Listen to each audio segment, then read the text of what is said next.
बिस्मिल्लाहिर्रहमानिर्रहीम। अस्सलाम वालेकुम नाजरीन, गपशप नामा के नए एपिसोड के साथ मैं हूं आपका होस्ट जाहिद खान। और मैं हूँ राबिया इम्तियाज। जी नाजरीन, गपशप नामा के नए एपिसोड में हम आपको खुशामदीद कहते हैं और आज के एपिसोड में हम शुरू में जो है वो बात करेंगे करंट सिचुएशन की, जिस तरह हम हर दफ़ा करते हैं। और इस दफ़ा कोविड के हवाले से, क्योंकि अभी इससे हम निकले नहीं हैं और नई नई कुछ चीज़ें, लेकिन बहुत सारी अच्छी चीज़ें भी राबिया हुई हैं। जिस तरह फॉर एग्जांपल अभी स्कूल जो है वो दोबारा ओपन हो चुके हैं और मैं समझता हूँ कि बल्कि स्टूडेंट्स के लिए कुछ अच्छी चीज़ें भी हुई हैं कि उनके एग्ज़ाम्स जो है वो आप क्या कहती हैं वैसे बिल्कुल एज अ स्टूडेंट आप क्या सर, कहते नॉर्मल रूटीन की तरफ हम जा रहे हैं, लेकिन सबसे पहले तो इसमें मैं बात ये करूंगी कि हम बेशक नॉर्मल रूटीन की तरफ जा रहे हैं, लेकिन हमें ये बात नहीं भूलनी हैं? चाहिए कि कोरोना अभी गया नहीं है, इसलिए हमें बिल्कुल एहतियात करनी है। और वैक्सीनेशन भी हमारे लिए बहुत ज़रूरी है। मैं तो सर ये बात बार बार करती हूँ बिल्कुल। बेशक। और जैसे सर ने कहा कि स्टूडेंट्स को रिलीफ मिल गया, तो अब अगर पेपर्स जो हैं वो कम हो रहे हैं, और हमें ये चाहिए कि हम जिस तरह से भी कर रहे हैं हम पूरी ईमानदारी से करें उसको, हाँ। और जो हमारा टास्क हमें दिया गया है उसको प्रॉपरली हम फुलफिल करें। हम्म, ये जो एग्जाम्स हम दे रहे हैं, और कुछ लोगों के साथ तो सर ऐसा चल रहा है कि वो फिजिकल एग्जाम्स कुछ बिल्कुल बेचारी वो यूनिवर्सिटीज़ में बच्चे ऐसे दे रहे हैं और कुछ ऑनलाइन दे रहे हैं। तो जिस तरह भी दे रहे हैं उसको अच्छे से करें, क्योंकि जो स्टूडेंट होता है वो किसी भी कौम का, मुल्क का जो है वो बिल्कुल सरमाया होता है। बिल्कुल। लेकिन उसमें मैं थोड़ी सी चीज़ें मैं ये कह रहा हूँ, सिर्फ फॉर एग्जाम्पल मैट्रिक के बच्चों के लिए अगर हम बात करें उनकी, तो उनके फोर सब्जेक्ट्स जो हैं बिल्कुल स्किप कर दिए गए जी हैं। जी। और फिर जो फोर सब्जेक्ट्स उनके हैं उसमें से भी जो है वो एक ख़ास जो है वो उसके ऊपर हमारे चैप्टर्स हैं जिनको हम्म। उन्होंने टारगेट किया और उसके ऊपर उनको एग्ज़ाम्स देना पड़ेगा। तो मैं समझता हूँ ये भी एक ईज़ है। लेकिन जिस दौर से हम गुजरे हैं, जिस तरह स्टूडेंट्स हमारे गुजरे हैं, तो वो पढ़ाई से काफ़ी ज़्यादा, मैं स्टडी से काफ़ी ज़्यादा वो दूर भी रहे हैं। और डेफिनेटली ये इस तरह करना सर मुझे तो ऐसा फील होता है कि हमारे अंदर का स्टूडेंट ही मर गया मर गया है। है। हाँ उसको वाकई। जगाना पड़ेगा पहले हमें। लेकिन बिल्कुल। ये है कि हमें कोशिश करनी पड़ेगी। बाज़ औक़ात ऐसा होता है कि हम थक जाते हैं, हम्म, फ्रस्ट्रेट हो जाते हैं हम कि हमसे नहीं हो रहा, लेकिन हम जितनी बार गिरते हैं हम उतनी बार हम उठते हैं, और हम ज़्यादा हिम्मत करके और पॉजिटिवली हमें चीज़ों को लेना चाहिए, बिल्कुल तभी हम कामयाब हो सकते हैं। बिल्कुल। इसके अलावा भी आपने बात की है कोविड के हवाले से, तो वैक्सीनेशन के हवाले से बहुत सारी चीज़ें जो है वो हमें देखने के लिए मिल रही हैं। बल्कि इंटरनेशनली लेवल पे जो है वो नोबेल इनाम याफ्ता हम्म। जो लोग हैं वो भी उसमें हिस्सा ले रहे हैं और कुछ कह रहे हैं कि 2 साल बाद मर जाएंगे जिसने वैक्सीनेशन लगाई है। कुछ कहते हैं कि ये नहीं लगवानी चाहिए, ये यहूदियों की तरफ से है और बहुत साजिश है सारी सर साजिश यहूदियों है। की। और मैं मेरा अपना पॉइंट ऑफ व्यू है, क्योंकि मैंने खुद भी वैक्सीनेशन करवाई है। और मैं ये कहूँगा कि गवर्नमेंट की तरफ से, जिस गवर्नमेंट को हम फॉलो करते हैं, जिसके अंडर हम आते हैं, तो अगर उनको हम एक चीज़ प्रोवाइड की जा रही है, जिस जिस तरह कोरोना के हवाले से बहुत सारे लोग तो ये कोरोना को भी नहीं मानते हैं, लेकिन जितनी डेथ्स हुई हैं और जिस तरह की सिचुएशन से गुजरे हैं और गुजर रहे हैं, तो मैं समझता हूँ कि ये एक हमारे लिए बहुत अच्छी चीज़ है, पॉजिटिव है कि हम इसको वैक्सीनेशन को जो है वो खुद भी लगाएं और ये मैसेज भी है वो दूसरों तक पहुंचाएं। और ये तो बातें होती रहेंगी। सबसे पहले हम चलते हैं अपने फर्स्ट सेगमेंट की तरफ, जो है गोल्डन वर्ड्स। और हमेशा की तरह आज भी सर किसी अच्छी सी बात के साथ आए होंगे, तो सर आज आप क्या बात करेंगे? बिल्कुल। गोल्डन वर्ड्स में इस टाइम मेरे साथ, मेरे पास जो है वो दो हमेशा की तरह। और मैं फिर आज ये कहूँगा कि इन गोल्डन वर्ड्स को शामिल करने का मकसद जो होता है वो सिर्फ ये होता है कि हमारी तरफ से, हमारे इस प्रोग्राम की तरफ से कोई अच्छी बात जो है वो हम लोगों के साथ शेयर करें। और अगर उस अच्छी बात पे वो लोग कोई भी जो है वो अमल कर लेता है, तो ये मेरा ख्याल है कि हमारे प्रोग्राम का जो मकसद मकसद है है वो वो पूरा पूरा हो हो जाता जाता है। है। तो सबसे पहले मैं ये कहूँगा कि जो ठोकर तुम्हें उठकर चलना सिखा दे वो तुम्हारे लिए किसी नेमत से कम नहीं। तो बहुत दफ़ा ऐसा होता है कि हमें कुछ चीज़ें ऐसी लग रही होती है कि शायद ये हमारी ज़िंदगी में आई हैं, तो हमारी ज़िंदगी में हर्डल्स पैदा हो गई और ये हमारी ज़िंदगी में मुसीबत है, नहीं होनी चाहिए थी। लेकिन बहुत दफ़ा ऐसा होता है कि उन मुसीबतों से या उन मुश्किलात से, उस मुश्किल दौर से भी इंसान बहुत कुछ सीखता है। तो अगर हम उसको पॉजिटिव वे में लें, तो अगर आपके ऊपर कोई बुरा वक्त भी आता है, तो वो भी शायद आपके ऊपर अल्लाह ताला की तरफ से एक इम्तिहान होता है और हम्म। उसमें से भी आप अपनी आने वाली ज़िंदगी को जो है वो कामयाबी की तरफ लेके जाए। क्या वैसे भी कहेंगे? सही कहा जाता है ना कि मुश्किल के साथ आसानी है, और बिल्कुल हर मुश्किल के बाद बेशक आसानी आती है। बल्कि सर ये इंसान की ज़िंदगी ऐसे चल रही है कि मुश्किलात आती हैं और फिर हम अगर कोशिश करते हैं तो आसानियाँ भी आती हैं, और इंसान अपने लिए आसानियाँ खुद तलाश करनी हम्म, पड़ती हैं, हमें कोशिश करनी पड़ती है। तो इसका मतलब ये नहीं नहीं है कि अगर हम एक दफ़ा गिर गए हैं या हमें किसी फेलियर का सामना करना पड़ा है तो हमें चाहिए कि हम कोशिश करते रहें। सर बहुत सारे बच्चे, जैसे अब पेपर्स होने वाले हैं, मैट्रिक के जो बिल्कुल। स्टूडेंट्स हैं, वो डिसहार्ट हो जाते हैं कि अच्छा हमने सोचा था कि हमारे 1000+ आएंगे, नहीं आए तो अब हम नहीं पढ़ेंगे। लेकिन हमें यही नहीं करना, हमें कोशिश करते रहना है और बिल्कुल। मुश्किल के बाद ही आसानी है, और हमें पॉजिटिव रहना है, हर बात को हमें पॉजिटिवली लेना है। बिल्कुल। और इसके अलावा दूसरा हमारे पास जो आज की अच्छी बात है वो ये गोल्डन वर्ड में कि माँ बाप के पास बैठने के दो फायदे हैं, आप कभी बड़े नहीं होते और माँ बाप कभी बूढ़े नहीं होते। होता है। तो मेरा ख्याल है कि इस जुमले में बहुत बड़ी बात और बात बहुत है। बड़ा मैसेज दिया गया है कि हम बहुत दफ़ा ऐसा होता है कि हम अपनी मसरूफ़ ज़िंदगी में ये चीज़ें भूल जाते हैं। बहुत दफ़ा ऐसा होता है कि हम ऐसा करना नहीं चाहते कि मतलब कोई भी Unintentionally इंसान, हमसे हो हाँ, जाता। कोई भी इंसान ये नहीं चाहता कि मैं अपने बाप के साथ या अपने माँ बाप के पास ना बैठूं, क्योंकि हर इंसान को अपने माँ बाप से मोहब्बत होती है। लेकिन फिर भी जो है वो हम अपनी मसरूफियत की वजह से या किसी वजह से हम उस तरह से अपने माँ बाप को टाइम नहीं दे पाते। तो मैं समझता हूँ कि इस जुमले के ज़रिए एक बहुत बड़ा मैसेज है कि उसमें जब आप अपने माँ बाप के पास बैठते हैं तो आपको वो पुरानी बातें भी बहुत सब मिलने को, आप जब छोटे थे तो आप ये करते थे, आप जब छोटे थे तो ये करते थे, और फिर ये बातें करते हुए मेरे हाल एक अजीब सी खुशी होती है माँ बाप के चेहरे पे, और इस वजह से वो बूढ़े नहीं होते। तो क्या आप कहते हैं? सर आपकी ये बात बिल्कुल ठीक है। एक तो वो कहा भी जाता है ना कि वालिदैन को मुस्कुरा के देखना भी सवाब है, सवाब है, बल्कि और हज का सवाब है। हज का हाँ, सवाब बिल्कुल। है, और ये कोई छोटी बात नहीं है। हम अपनी बिल्कुल। मसरूफ जिंदगी में भूल जाते हैं कि हम जब बड़े हो रहे होते हैं तो हमारे वालिदैन बूढ़े हो रहे होते हैं, और उस बिल्कुल। वक्त उनको हमारी ज्यादा जरूरत होती है। बिल्कुल ऐसे ही है। बहुत दफा ऐसे होता है कि हम उनको टाइम नहीं दे पाते, लेकिन हमें चाहिए कि हम उनके साथ बात करें, हम देखें कि उनके दिल में क्या चल रहा है, वो क्या सोच रहे हैं। और सिर्फ बचपन की ही बातें नहीं हम उनसे करते हैं, हम उनसे बहुत कुछ सीखते हैं, क्योंकि उन्होंने एक उम्र गुजारी है, उनका तजुर्बा ज़्यादा होता है। वो हमें बताते हैं कि आपकी जो ज़िंदगी में मुश्किलात आ रही हैं, आप उनसे किस तरह निकल सकते हैं। निकल सकते हैं, तो बिल्कुल। ये जो है हमें ज़रूर करना चाहिए, हमें अपने वालिदैन को वक्त देना चाहिए, क्योंकि वो एक बहुत बड़ी नेमत है हमारे लिए। बिल्कुल, बहुत अच्छी बात की है राबिया आपने कि मतलब बहुत सारे लोग ऐसे समझते हैं कि माँ बाप की, समटाइम हम ये कहते हैं कि आपको, कुछ लोग देखे देखे भी हैं मैंने, कि वो कहते हैं कि ये आपको पता नहीं, ये तो नया दौर है, नए दौर के नए तकाजे सर हैं। बच्चे नसीहत से भागते हैं बिल्कुल। आजकल, कि हमें बिल्कुल। नसीहत करते हैं, हम अपनी मर्जी से चलेंगे, अपनी मर्जी से करेंगे। बिल्कुल। लेकिन मुझे लगता है कि बहुत सारी जगहों पे हमें ज़रूरत होती है किसी के मशवरे की, बिल्कुल। कि हमें किस तरह से चीज़ों को लेकर चलना। बिल्कुल। तो अब हम अपने नेक्स्ट सेगमेंट की तरफ चलते हैं, जो है हॉट स्टोरी। और इसमें हमेशा की तरह हम एक स्टोरी शामिल करते हैं जो है आज कैफ की। और सर अब हम बिल्कुल, आज की स्टोरी जो है वो हम देखते हैं, जिसमें कैफ बच्चा है और उसके हवाले से, उसने अपनी ज़िंदगी के हवाले से, और ये थैलेसीमिया डे के ऊपर बनाई गई एक स्टोरी है, और उस पर चल के देखते हैं, उसके बाद बात करते हैं। जी नाज़रीन, इस वक्त हम एक और पेशेंट के साथ मौजूद आई, उनसे बात करते हैं और जानते हैं कि उनका सफ़र ये कैसे रहा, थैलेसीमिया के साथ वो गुजारे। अस्सलाम वालेकुम। वालेकुम सलाम। क्या हाल है, ठीक हो? ठीक ठाक, आप सुनाए? अल्हम्दुलिल्लाह। क्या नाम है आपका? मोहम्मद कैफ। कैफ, कितनी एज है आपकी? 17 साल। 17 साल हो गए। अच्छा, तो 17 साल से सुंदस फाउंडेशन में ही आ रहे हो कैफ ब्लड लगवाने के लिए? जी। तो ये ब्लड लगवाने का क्या एक अमल होता है, थोड़ा सा कैफ तमाम देखने वालों को बताओ। आज दिन हम बात करें थैलेसीमिया के पेशेंट से बात करें, थैलेसीमिया क्या होता है ये लोगों को हम थोड़ा सा बता रहे हैं। थोड़ा सा लोगों को बताओ कि किस तरह आपको पता चला कि आपको थैलेसीमिया है, थोड़ा सा उसके बारे में बताओ, क्या मुश्किलात होती हैं?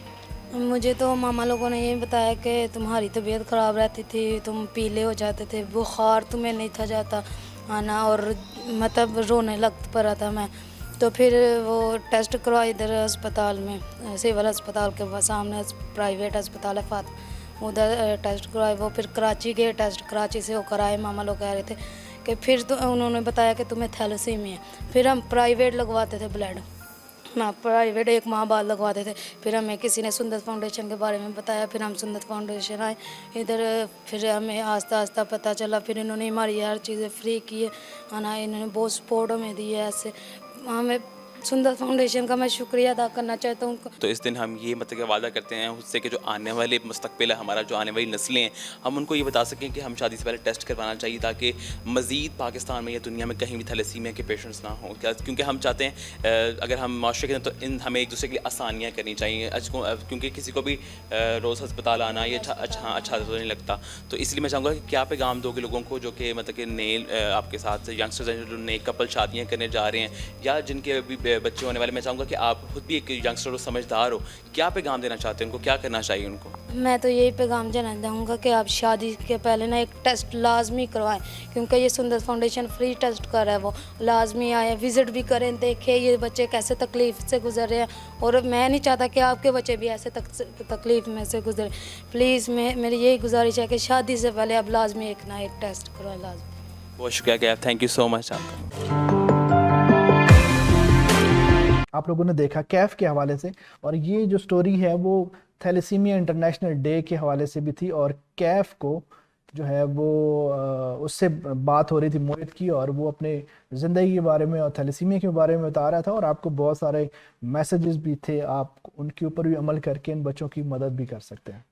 सर जैसे कि हम हमेशा बात करते हैं थैलेसीमिया के बारे में, तो मैं यही कहूँगी कि हमें लोगों को अवेयरनेस देने की बहुत ज़रूरत है, और अब लोगों को इस चीज़ से सीख लेना चाहिए कि ये कितना ज़रूरी है कि शादी से पहले हम अपने टेस्ट करवाएं और हम देखें कि हमें कोई मसला तो नहीं है, तो लोगों को इस चीज़ का पता होना चाहिए। अभी हम चलते हैं ब्रेक की तरफ, और ब्रेक से जब वापस आएंगे तो आपसे मज़ीद बात भी होगी, और बहुत सारे सेगमेंट जो हैं आपके साथ शेयर करेंगे। हमारे साथ रहिए और देखते रहिए गपशपनामा।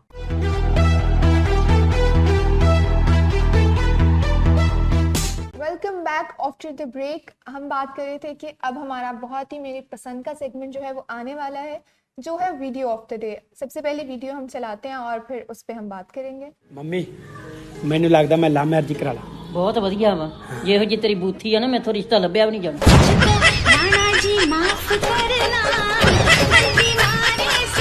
सर देखिए कितने मजे की बात किया उन्होंने कि मैं तो अक्सर अपनी मामा से भी कहती हूँ कि आप मेरी बुराई जो है वो खुद करते हैं, क्योंकि वालिदैन अपने बच्चों को सबसे ज्यादा जानते हैं, तो वो बेचारी रिश्ता नहीं ढूंढ सकती उसके लिए, और उनकी बहुत बड़ी प्रॉब्लम भी हल हो गई ना कि हाँ मसला ही हल हो गया उनका। Next video please. रज़ा कहाँ जा रही हो? यार मैं जरा पार्क में जा रही हूँ वॉक करने।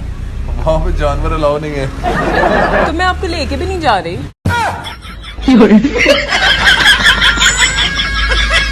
ये से कहते हैं नैले में दैला नैले में दैला मगवाते हैं।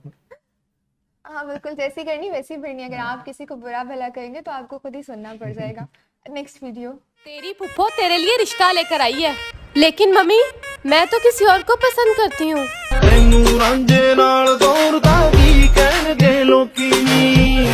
मसला हमारे मुआशरे का कि लोग क्या कहेंगे। सही बात तो है। ये एक बहुत मसला है, लेकिन लोगों के सुनने के साथ अपने बच्चों की भी सुननी चाहिए हमें। और लोगों के बाद जब इंसान सोचता है तो आखिर पे ही पता चलता है कि लोग तो हमें देख ही नहीं रहे थे, लोग तो हमारे बारे में कुछ कह ही नहीं रहे थे। हाँ वो हम खुद से सोच लेते हैं कि लोग क्या कहेंगे। अब आखिरी वीडियो हम देखते हैं। ਆ ਫੜ ਵੇ ਪਿੰਦਰੀ, ਮੇਰੇ ਫੋਨ ਤੇ ਸਨੈਪਚੈਟ ਨਹੀਂ ਆਉਂਦੀਗੀ। ਮਾਦਾ ਘਬਰਾਉਣ ਵਾਲੀ ਕੋਈ ਗੱਲ ਨਹੀਂ, ਨੈਟਵਰਕ ਹੈ ਨਹੀਂ, ਮੌਸਮ ਖਰਾਬ ਆ। ਆ ਫੜ 10 ਰੁਪਏ ਤੇ ਮੌਸਮ ਪਵਾ ਕੇ ਲੈ ਕੇ ਆ। जोर का झटका जोरों से लगा। हाँ वैसे एक टाइम आएगा कि जब इनकी बात भी कही हुई जो है वो हो सकती है डेफिनेटली। जो इस टाइम दौर चल रहा है और टेक्नोलॉजी इस हवाले से जिस रफ्तार से ऊपर जा रही है, तो मैं समझता हूँ कि हो सकता है कभी ऐसा टाइम भी आए कि जी मौसम भी जो है वो डलवाने के लिए एक ये चीज़ भी है, और दूसरे है कि हमारे वालिदैन इतने मासूम हैं कि वो चीज़ों को एंजॉय करें, अभी नई चीज़ों को, टेक्नोलॉजी को सीख रहे हैं, तो हम इन चीज़ों को भी एंजॉय करते हैं जब हम अपने पेरेंट्स के पास बैठते हैं। तो बिल्कुल ऐसे ही। हमारा जो नेक्स्ट सेगमेंट है वो है बूझो तो जाने, और इसमें मैं हमेशा सर को हराती हूँ। आज देखते हैं कि क्या होता है। तो पहली पिक्चर दिखाते हैं हम आपको। हाँ पजल। अच्छा कोई हिंट्स दें तो पता चले।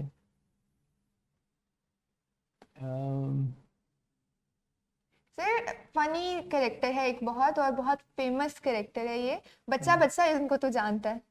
अच्छा फनी कैरेक्टर। हाँ जी, फनी कैरेक्टर ये प्ले करते हैं और सब जानते हैं इनको।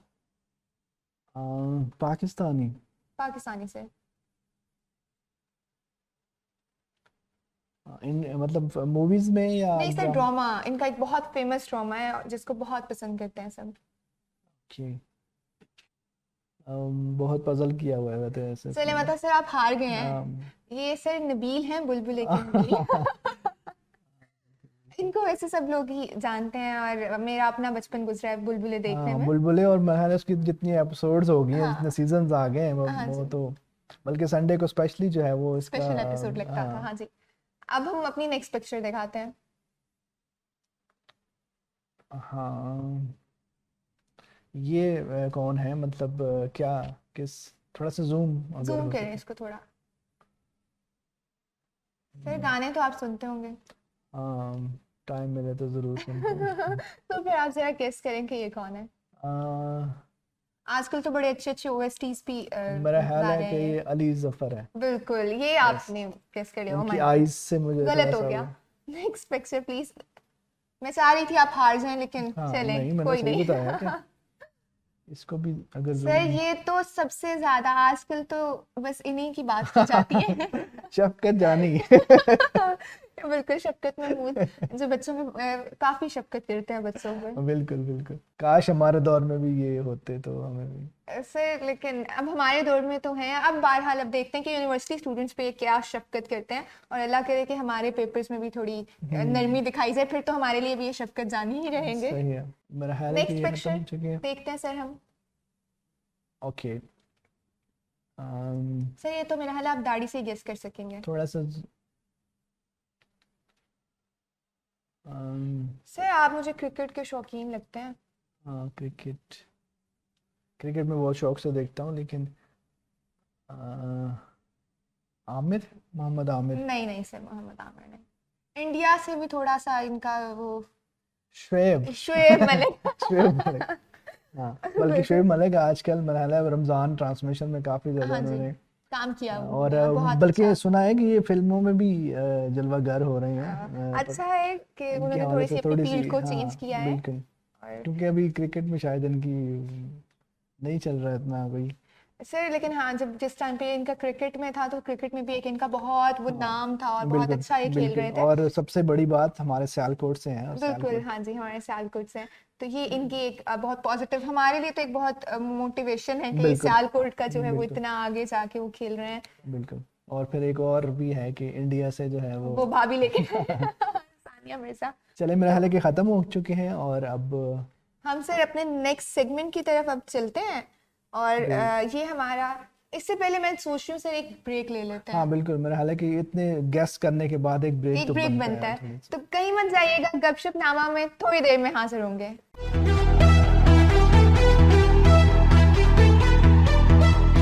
Welcome back after the break. आप देख रहे हैं गपशप नामा, और जैसे हम बात कर रहे थे, अभी हम ब्रेक में बात कर रहे थे कि हमारा ये जो शो है ये लाइव जा रहा है, और मैं चाहती हूँ कि आप सब इसमें पार्टिसिपेट करें। आप इसमें पार्टिसिपेट ऐसे कर सकते हैं कि आप कमेंट करें, हम आपके कमेंट्स को पढ़ेंगे, और इस तरह से आप भी हमारे शो का हिस्सा बन सकते हैं। आप हमें ज़रूर बताएं कि आपको हमारी बातचीत कैसी लग रही है और क्या तब्दीली आप चाहते बल्कि हैं कुछ इसमें। मैं चाहता हूँ कि आप कमेंट्स पढ़ें भी, कुछ लोगों के कमेंट्स आ भी रहे हैं, तो जैसे कि लोग बहुत अप्रिशिएट कर रहे हैं कि बहुत अच्छा कर रहे हैं हम इसको, nice show. Thank you Rana Ali और सदफ इस्माइल, आबिद जान, आप सबका बहुत शुक्रिया, और हम कोशिश करेंगे कि हम इसको मजीद इम्प्रूव करते रहें, और इसी तरह से आप लोग भी हमारे साथ पार्टिसिपेट करें। और अब हम चलते हैं अपने लास्ट सेगमेंट की तरफ, जो कि है बिन बुलाए मेहमान। और आज हमारे पास जो मेहमान मौजूद हैं वो कोई और नहीं, एक कैंटीन के मालिक हैं, और कोविड के बाद स्कूल खुलते ही जिन्होंने अपना बिजनेस जो है वो चमकाना शुरू कर दिया है, सब चीज़ों को बहुत महंगा कर दिया, क्योंकि कोविड में जाहिर है वो भी बहुत परेशान रहे हैं, उनको भी अपने घर को पूरा करने में बहुत मुश्किल का सामना करना पड़ा, क्योंकि इससे जाहिर है बहुत सारे बिजनेस जो हैं वो खराब हुए हैं। आइए आपको भी उनसे मिलवाते हैं। जी अस्सलाम वालेकुम। वालेकुम सलाम। सर आपका नाम क्या है? चाचा प्रिंस। अच्छा, प्रिंस अपनी तरफ से प्रिंस बने हुए हैं, मुंह तो आपका प्रिंस बना नहीं है।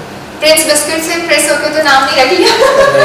क्योंकि वो मैं अपनी इज्जत आप करता हूँ। अच्छा, आज आपको मलाला स्टूडियो में बुलाया है, आपके ऊपर काफी ज्यादा इल्जामात हैं, और वो पहला इल्जाम तो यही है, जिस तरह राबिया ने बताया है कि आपने कैंटीन स्टार्ट करते ही जो है वो बच्चों को लूटना शुरू कर दिया है, और इतनी महंगी चीजें जो है वो सर बच्चों बेचारा की पहले पॉकेट मनी कम होती है, वो किस तरह से जो है वो आपको इतने सारे पैसे तुम देंगे? यार मेरा हाल तो पूछो पहले। अच्छा, हाल क्या है? बड़ा हाल खराब नजर आ रहा है, वैसे बेहाल है। बड़ा खराब हाल है।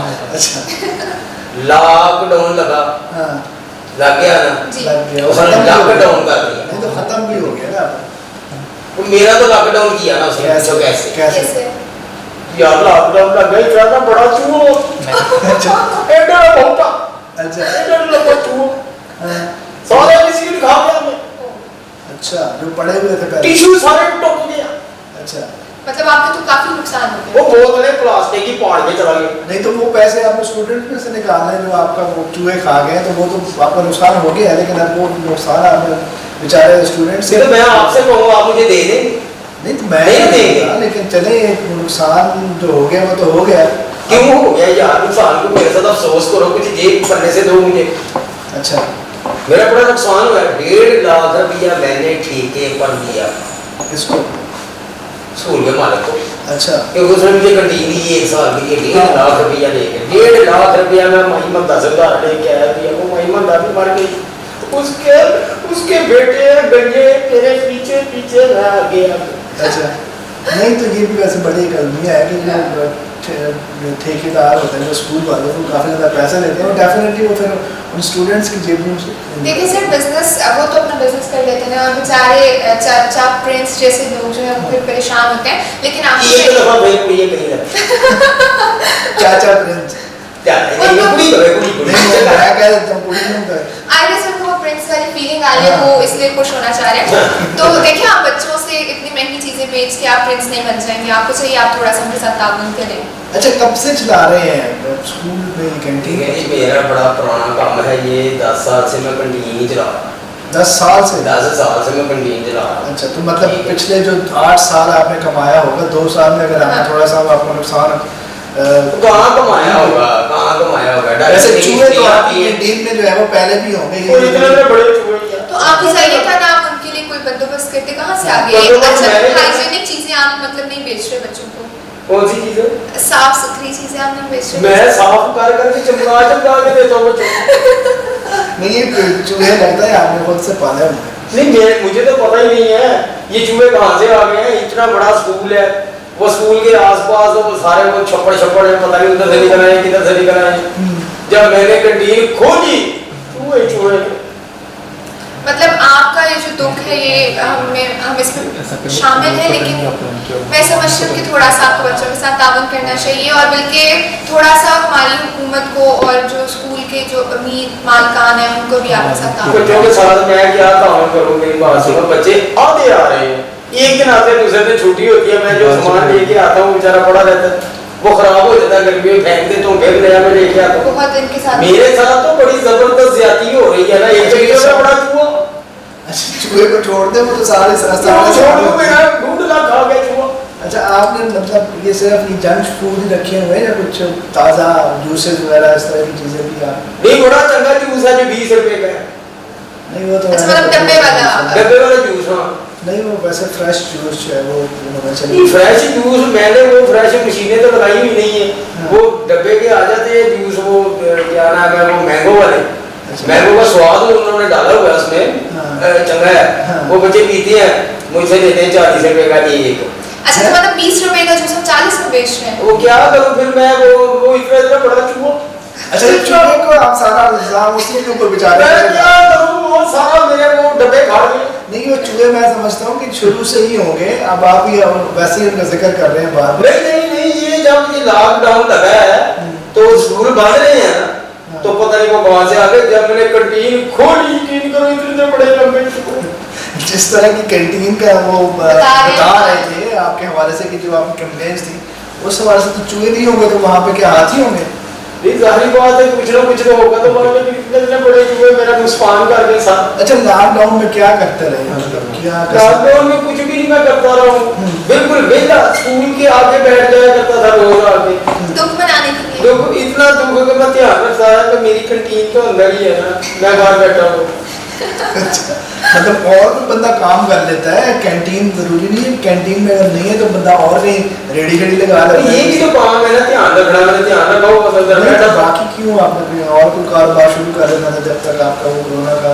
और कारोबार क्या करना था लॉकडाउन में? क्या था और कोई कारोबार तो है नहीं था। मास्क बेचता, मास्क लेके बैठ जाता था। वो भी अच्छा कारोबार है वैसे। नहीं, इतना बड़ा कारोबार हुआ ही नहीं है उसमें इतना बड़ा हुआ ही नहीं है कारोबार। अच्छा, हाँ, वो लोगों ने मास्क कहाँ बेचते थे आप? मैं स्कूल के आगे बैठ जाता था। पहचान तो मेरी स्कूल ही है ना, मैं बैठ जाता था लेके मास्क। बच्चा बंद है तो मास्क किसने लेने हैं? मास्क लेके मतलब बाजार लोग हैं वो मेरा तो ठीक है ना, मैं तो वही बैठूंगा ना भाई। चाचा प्रिंस तो इधर ही रहता है। स्कूल के नाम और स्कूल की पहचान भी सर चाचा प्रिंस। हाँ चाचा प्रिंस बैठा हुआ मास्क बेच रहा है, मास्क को ले जाते हैं बीबी को आपने नाम भी जो है वो बादशाहों वाला रखा हुआ है, तो फिर जाहिर बात है हम तो वो नहीं, इसमें बादशाह वाली कौन सी बात है? बंदा अपनी इज्जत भी ना करे, मैं चाचा प्रिंस हूँ बस। बड़ी अच्छी इन्होंने बात की है कि इंसान को अपनी इज्जत खुद करनी चाहिए। अगर हम खुद को कमतर समझेंगे तो दूसरे हमारी इज्जत कैसे करेंगे? एक आपको ना ठीक की। अच्छा, वैसे ये फिर मेरी बात का जवाब आपने नहीं दिया कि ये इतनी ज़्यादा महंगी चीज़ें सिर्फ स्टूडेंट्स में से ही निकालें, और तरीका भी तो हो सकता है ना, मतलब थोड़ा सा ये और तरीका क्या? मैं युवा पे क्या तरीका और क्या करूँ? मैं चोरी करके ले जाऊँ? क्या तरीका करूँ? भाई मेरी बात सुने, उसी कैंटीन के अंदर बच्चे को बाहर नहीं जाने देते, बाहर से ताला लगा देते हैं, बच्चा बाहर नहीं आ सकता, अंदर से चीज लेगा। तो जब वो अंदर से चीज लेगा तो महंगी होगी ना। अब उन्होंने 2 लाख मुझसे लिया हुआ है, तो 2 लाख मैंने उधर से पूरा करना, मैं क्या करूँ? तो 2 लाख तो माँ बाप के बच्चों को कहते हैं बाहर नहीं जाने देना इनको, अगर ये बात जाएंगे गुम हो जाएंगे। वो तो आपने 1-2 माह में पूरा कर लिया होगा, पूरे साल का ठेका आपने लिया होगा, 2 साल का। नहीं मुझे ये समझ नहीं आ रही कि मैं इस वक्त कहाँ बैठा हुआ हूँ, कि मैं FBR में आया हूँ, कहाँ आया हूँ? आपको बुलाया है, जाहिर बात है आपको बुलाया। तो आप तो कहते हैं कि बिल बुलाया, हम आपको देख रहे हैं कि आपका एहसास है। कौन मुझे क्यों देख रहा है? क्यों देख रहा है? क्योंकि आपके खिलाफ मुझे पे टिकट रख दिया है, मुझे देख रहे हैं। नहीं, सिर्फ आवाम ये चाहती है कि आप पता चले उनको कि ये जो आप पे इल्जाम है ये सच्चा भी है या झूठा है। तो अभी साबित हो गया कि ये इल्जाम आप पे जो है वो सारे ये सच्चा है। सही बात है। मैं महंगी चीज बेचता हूँ, देखो जी 20 रुपए का एक डब्बा, तो मैं 40 रुपए का देता हूँ। नहीं, कोई ऐसी बात करना, कोई ऐसी बात करना कि हम भी कन्विंस हो जाएंगे। ठीक है जी, आप सही कह रहे हैं। एक बात होनी चाहिए। क्या कहा आपने? कोई ऐसी बात, स्टैंड वाली बात। हाँ, ऐसी बात जिसको हम मान स्टैंड लें। क्या कहा आपने? Stand up? नहीं, मैंने जो authentic कहा मान है, लें लेकिन ना, जिसको वैसी मान- बात। आप इंग्लिश इतनी क्यों बोलते जा रहे हैं? चले ठीक है, मैं पढ़ा लिखा हूँ कि आप कोई ऐसी बात करें जिसको हम भी तस्लीम कर लें। बात ये है, देखो मेरी बात, मैंने स्कूल को ठेका देना, हाँ, वो स्कूल ठेका मुझे ना ले, अगर वो नहीं लेगा तो जिस तरह बाहर चीजें बिक रही है ऐसे मैं भी बेचूंगा। सही है। अब उन्होंने तो 1.5 लाख कमा लिया मुझसे, या मोस्टली एक ही दफा में पूरे साल का ले गए। अब मैंने वो किरमी जमा करना है, इकट्ठा करना है, ठीक है, उनका ठेका अलग इकट्ठा करना है, फिर मुझे बिल भी आता है बिजली का, वो भी मैंने देना है, अपने बच्चे भी पालने हैं, अपने आप को भी पालना है, छुट्टियां भी आ जाती हैं, 2-2.5 महीने की छुट्टियां, फिर इतवार की छुट्टियां, फिर ऐमी छुट्टियां, फिर वो शफकत महमूद साहब की बात है उनकी, वो जब चाहे छुट्टियां करवा के चाचा प्रिंस का काम खराब करते हैं। स्टूडियो में बैठे हैं, आप कौन सा शौक पूरे कर रहे हैं? नहीं मैं शौक नहीं पूरा कर रहा हूँ, ऐसे करके तो छुट्टियां करवा देते हैं बच्चों की। ऐसे कौन सी छुट्टी होती है? कभी आप उनकी बात बंद करके देखें, ऐसे कर रहे होंगे। सर इनको हाथ से खेले हैं शफकत महमूद से। और अब मैं तो यही कहूँगी कि चाहिए ये कि जो चाचा प्रिंस जैसे लोग हैं उनके साथ भी ताउन किया जाए, ताकि वो भी बच्चों को ताउन कर सके। नहीं वैसे सही बात है कि मतलब, लेकिन फिर भी ये मैं ये इन्हीं से ये कहूँगा कि अगर ये उन दिनों में कहीं और जाके अपना ये कारोबार करते तो शायद इस तरह की प्रॉब्लम ना होती, लेकिन कहीं किसी हद तक आपकी बात जो है वो ठीक है जी। नाज़रीन, आज के प्रोग्राम को करते हैं यहीं पे वाइंड अप, और इंशाल्लाह नेक्स्ट किसी नए मेहमान के साथ आप लोग सामने शामिल होंगे। तब तक अपना रखिएगा बहुत ज़्यादा ख्याल, और अपने होस्ट जाहिद खान को और आप दीजिए इजाज़त। अल्लाह हाफ़िज़।